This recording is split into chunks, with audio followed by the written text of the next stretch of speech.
बिस्मिल्लाहिर्रहमानिर्रहीम। अस्सलामु अलैकुम वरहमतुल्लाहि वबरकातुहू। ज़ैनब टीवी की तरफ से आज मैं अपने दोस्तों को रसूलुल्लाह सल्लल्लाहु अलैहि व आलिहि वसल्लम का एक फ़रमान बताऊंगा।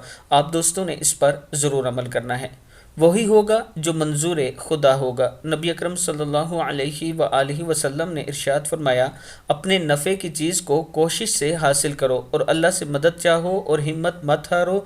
अगर तुझ पर कोई वाक़या पड़ जाए तो यूँ मत कहो कि अगर मैं यूँ करता तो ऐसा हो जाता, लेकिन ऐसा वक्त में यूँ क्या कि अल्लाह ताला ने यही मुकद्दर फरमाया, यानी ऐसे वक्त में यूँ कहो कि अल्लाह ताला ने यही मुकद्दर फरमाया था और जो इसको मंजूर हुआ इसने वही किया। और अल्लाह ताला का बुरे वक्त में शुक्र अदा किया करो, और अच्छे वक्त में तो वैसे ही इंसान शुक्र अदा करता है, लेकिन जब कोई बुरा वक्त आप पर आ जाए तो ज़रूर अपने रब का शुक्र अदा किया करो। इस वीडियो को आप दोस्तों ने आगे ज़रूर शेयर करना है और इस चैनल को भी सब्सक्राइब करना है। अस्सलामु अलैकुम वरहमतुल्लाहि वबरकातुहू।